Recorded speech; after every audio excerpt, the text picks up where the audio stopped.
Hello, noble friends. Welcome to Premier État Philosophy. I'm Dr. Peter Yong, and today I'd like to examine Book 5 of Plato's Republic and set forth Socrates' argument for including women within the guardian class. In Book 5 of the Republic, Socrates argues that women should be admitted into the guardian class and receive the same education as men. This would have been a shocking claim for others in the ancient world. For example, one can contrast Plato's philosophical inclusivity with St. Paul's injunction, quote, "Let a woman learn quietly with all submissiveness. I do not permit a woman to teach or to exercise authority over a man. Rather, she is to remain quiet. For Adam was formed first, then Eve. And Adam was not deceived, but the woman was deceived and became a transgressor. Yet she will be saved through childbearing, if they continue in faith and love and holiness, with self-control." End quote. Here, Paul excludes women from leadership roles simply in virtue of the fact that they're women.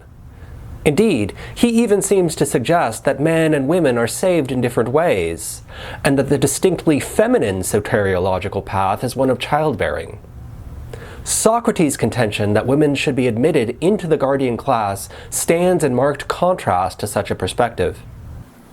Socrates' interlocutors challenge him, contending that his radical proposal is both ridiculous and impossible. It is ridiculous, they claim, because it is self-evidently absurd to think that women should train with men.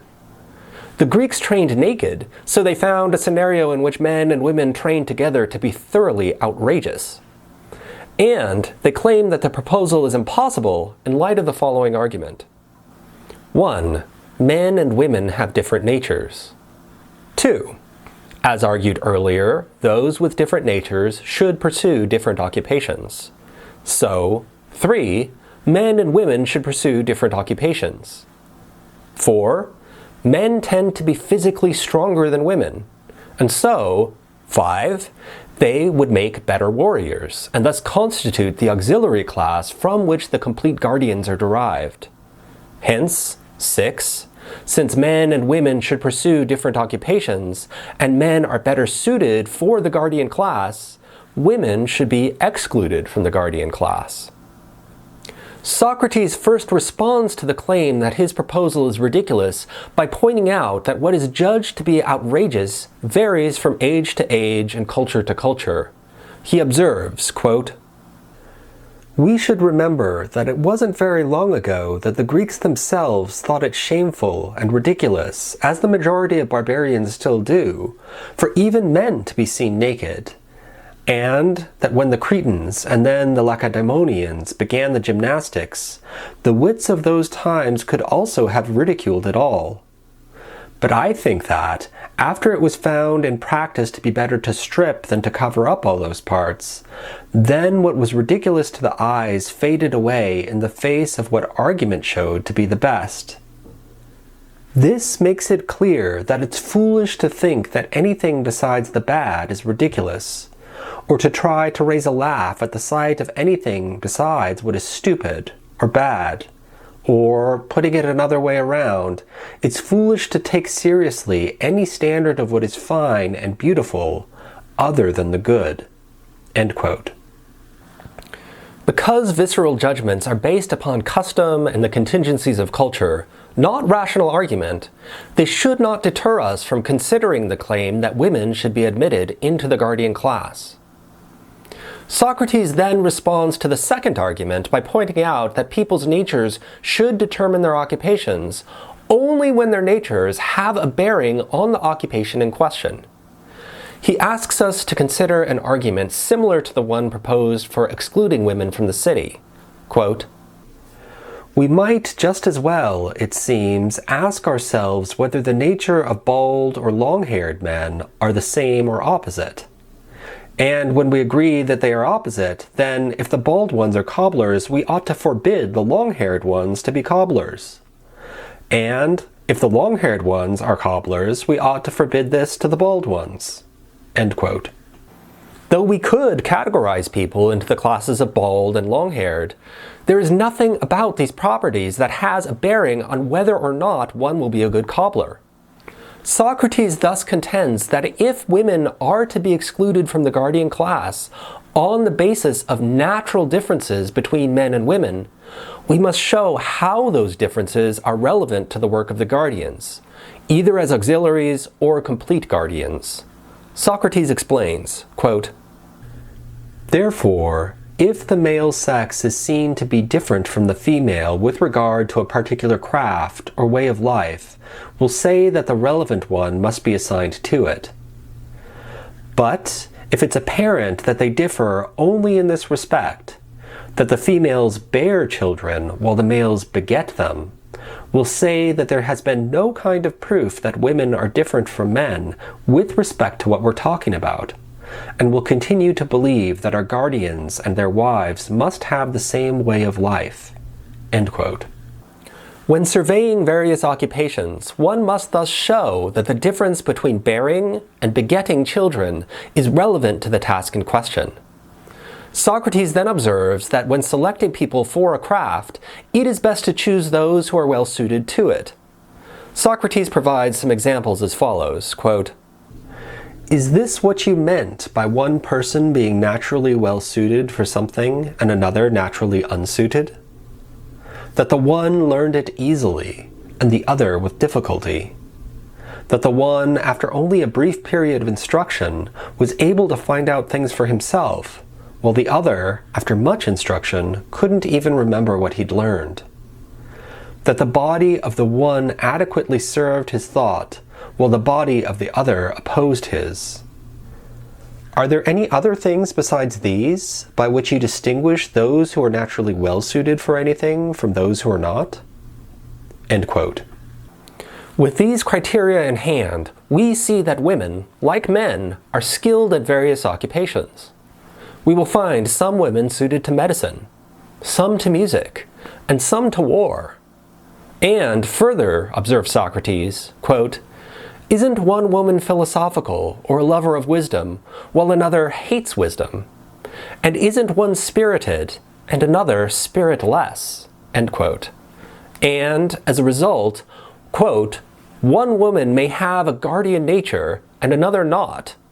For wasn't it qualities of this sort that we looked for in the nature of the men we selected as guardians?" End quote. Hence, Socrates concludes that a scenario in which women are admitted to and educated in the guardian class is clearly possible. He then goes on to argue that such an arrangement would be optimal. He observes that some people are better than others, and that it is preferable for better people, not worse ones, to rule in a city. He argues as follows, quote, "I'm talking about one man being better and another worse, or do you think they're all alike? Certainly not. In the city we're establishing, who do you think will prove to be better men? The guardians who receive the education we've described, or the cobblers who are educated in cobblery? Your question is ridiculous. I understand. Indeed, aren't the guardians the best of the citizens? By far. And what about the female guardians? Aren't they the best of the women? They're by far the best. Is there anything better for a city than having the best possible men and women as its citizens? There isn't. And isn't it music and poetry and physical training lending their support in the way we described that bring this about? Of course. Then the law we've established isn't only possible, it is also optimal for the city. Yes. End quote. Socrates thus provides us with a philosophical form of inclusivity, one which contrasts with the kinds of postmodern inclusivity popular today. For the Platonic argument for inclusivity depends upon a hierarchy of values. The reason why it would be wrong to exclude a wise woman from the complete guardians is precisely because she is wise, and wisdom is better than foolishness. It is wrong to exclude someone from the class to which he or she naturally belongs solely in virtue of irrelevant features. Note how this contrasts with postmodern deconstructive inclusion that takes the upending of all hierarchies as its primary goal. The problem, on this view, isn't so much that wise women are excluded from their rightful place on irrational grounds, but with the very idea of reason as such, and the claim that wisdom is superior to foolishness. For such hierarchies of values are constituted, according to these theorists, by an act of violence. Derrida, for example, defines deconstruction as follows, quote, "To do justice to this necessity is to recognize that in classical philosophical opposition we are not dealing with the peaceful coexistence of a vis-a-vis, but rather with a violent hierarchy. One of the two terms governs the other, axiologically, logically, etc., or has the upper hand. To deconstruct the opposition, first of all, is to overturn the hierarchy at a given moment. To overlook this phase of overturning is to forget the conflictual and subordinating structure of opposition." End quote. Or again, quote, "We will try to determine the law which compels us by way of example and taking into account a general remodeling of theoretical discourse which has recently been rearticulating the fields of philosophy, science, literature, etc., to apply the name writing to that which critiques, deconstructs, wrenches apart the traditional hierarchical opposition between writing and speech, between writing and the idealist, spiritualist, phonocentrist, first and foremost logocentric system of all what is customarily opposed to writing, to apply the name work and practice to that which disorganizes the philosophical opposition, praxis theoria, and can no longer be sublated according to the process of Hegelian negativity.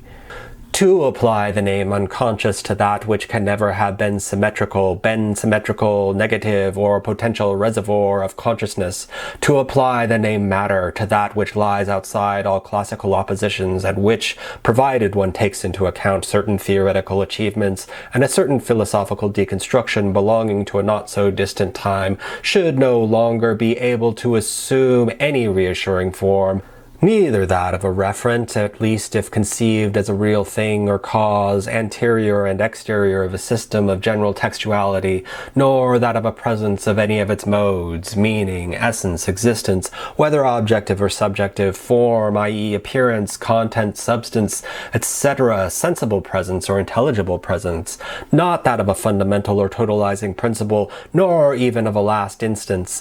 In short, the classical systems outside can no longer take the form of a sort of extra text which would arrest the concatenation of writing, i.e. that movement which situates every signified as a differential trace and for which I have proposed the concept transcendental signified." End quote. So, on this view, if your defense of inclusivity makes unironic use of the concepts of theory or practice, conscious or unconscious, matter or form, referent, real thing, cause, anteriority, exteriority, presence, meaning, essence, existence, objective, subjective, appearance, content, substance, sensible presence, intelligible presence, totalizing principle, or anything outside of the text, you are not doing deconstruction, but engaging in the very kind of hierarchical, logocentric project to which deconstruction is meant to stand as an alternative. Note what an extreme position Derrida argues for here. If you, for example, attempted to defend inclusiveness by arguing, like Plato, that women are not naturally subordinate to men, you would be engaged in an activity proscribed by deconstruction, since you would be allegedly engaged in perpetuating a violent hierarchy. For you would be asking about particular reference beyond the text, i.e., women and men, and male and female nature, and thereby subordinating one thing to another, for example, the words one uses to an external reality, and assuming that the truth of various assertions is grounded in facts about reality, for example, that women are human beings with equal rational and moral standing to men. This is why Derrida takes great pains to articulate his position through cute uses of quotation marks, plays on words, and attention to margins. If he were to straightforwardly articulate his position and argue against his rivals, rather than making ironic observations and cracking jokes, he would fall back into logocentrism. Thus, the kind of inclusivity championed by the postmoderns is fundamentally different than the kind of inclusivity established by Plato. The one attempts to ground inclusion on an objective hierarchy of values. The other attempts to subvert all value. I'll leave it to you to decide which of these options is preferable.